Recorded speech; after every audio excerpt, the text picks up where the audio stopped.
recevons Marion Edalo, journaliste. Marion Edalo, journaliste et spécialiste du football.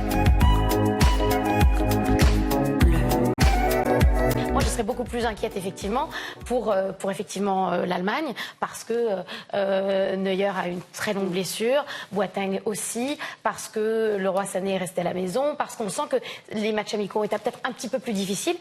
La France, elle est là quand même. Didier Deschamps est sans doute le meilleur sélectionneur actuellement en Coupe du Monde.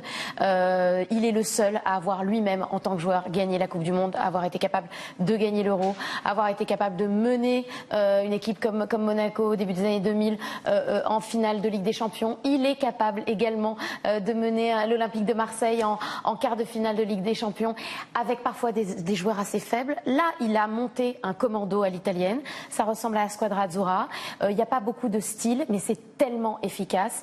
Et là, ce soir, c'était vraiment très beau. Quel serait le meilleur adversaire pour les Bleus? Il y a peut-être une revanche à prendre face au Portugal. C'est vrai, il y aurait une revanche à prendre contre le Portugal. J'aimerais que ce soit contre l'Uruguay. Je pense que ça serait plus facile pour la France.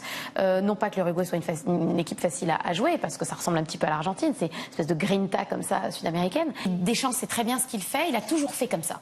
Quand il était à l'OM, quand il était à Monaco, c'est sa façon de faire. Et puis il n'est pas, je l'ai déjà dit, mais je le répète encore une fois, esclave d'un schéma de jeu. Voilà, il peut jouer en 4-3-3, en 4-2-3-1, en 4-4-2.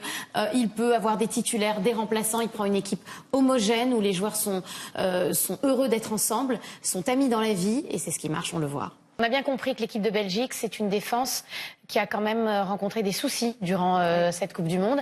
À part Courtois dans les buts, qui est vraiment un joueur d'exception, je crois que Kompany a vieilli un petit peu. Enfin, on verra tout à l'heure, hein, mais des défenseurs moyens, un Thomas Meunier qui ne sera pas là, en tout cas qui a été suspendu, un milieu de terrain, Witzel, Fellaini. C'est plus faible qu'en équipe de France, enfin si on compare vraiment poste pour poste. Donc je pense que Deschamps peut faire un jeu à l'italienne, effectivement, pour un match plutôt fermé. Je pense que la France a le meilleur milieu au monde. Je veux dire, Kanté, Pogba, Matuidi, c'est très très fort. On sait que Kanté est sans doute la meilleure sentinelle actuellement en Europe. Pogba est exceptionnel aussi. Donc Kanté, Pogba et Matuidi qui est à la Juve, c'est évidemment bien supérieur au milieu de terrain belge. Ça, il faut en être bien conscient. Il ne faut pas sous-estimer cette équipe belge parce que l'attaque est quand même préparée par Thierry Henry avec des joueurs d'exception.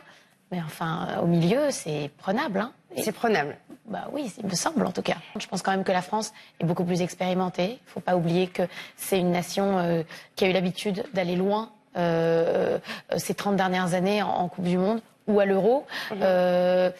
La Belgique, elle a le finaliste de l'Euro face à elle ce soir. C'est pas facile du tout. Encore une fois, d'avoir comme défenseur Samuel Umtiti du Barça, Varane du Real, des latéraux exceptionnels, en tout cas qui se sont révélés, et puis un bon gardien aussi, Loris, un milieu d'exception. Et puis une attaque aussi de feu en France, c'est beaucoup plus intéressant l'équipe de France. Et puis en plus l'équipe de France, il y a des joueurs différents, des petits, des grands, des blacks, des blancs.